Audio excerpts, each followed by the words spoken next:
The surprise by-election win is likely to stave off a crisis for Sir Keir, who may have faced a leadership challenge from his deputy Angela Rayner.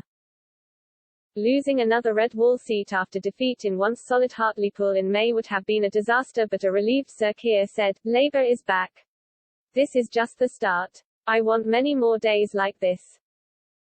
Labour is coming home. Labour's Kim Ledbetter, with 13,296 votes, beat her Tory rival Ryan Stevenson, 12,973, to become the MP for the West Yorkshire seat, 5 years after her MP sister Jo Cox was murdered there by a neo-Nazi. Left-wing firebrand George Galloway was third on 8,264 votes, after a bitterly fought campaign. Ms. Ledbetter said, "I'm absolutely delighted that the people of Batley and Spen have rejected division and they've voted for hope. It has been a very emotional campaign. If I can be half the MP Jo was, I know I will do her proud. Fingers crossed I'll do a fantastic job, just as she did." Sir Keir said, "We won this election against the odds, and we did so by showing that when we are true to our values, decency, honesty, committed to improving lives, then Labour can win."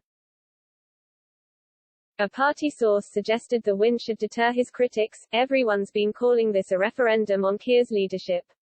Well, we've won." Lord Mandelson, a key figure in the Blair regimes, called for silence from hard left figures conspiring against Sir Keir.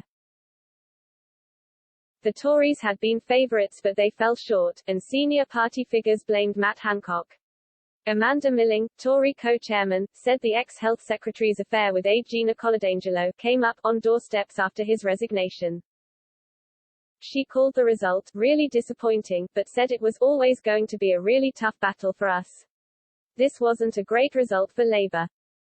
Tory pollster Lord Hayward said Mr Hancock was likely to be one reason why the party lost support, plus Boris Johnson's failure to sack him. The Tories' setback comes weeks after the party's shock by-election loss of Chesham and Amersham to the Lib Dems.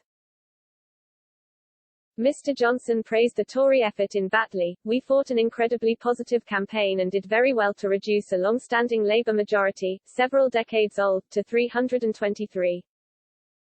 Brendan Cox, Jo's widower, said the family was proud after a horrible campaign.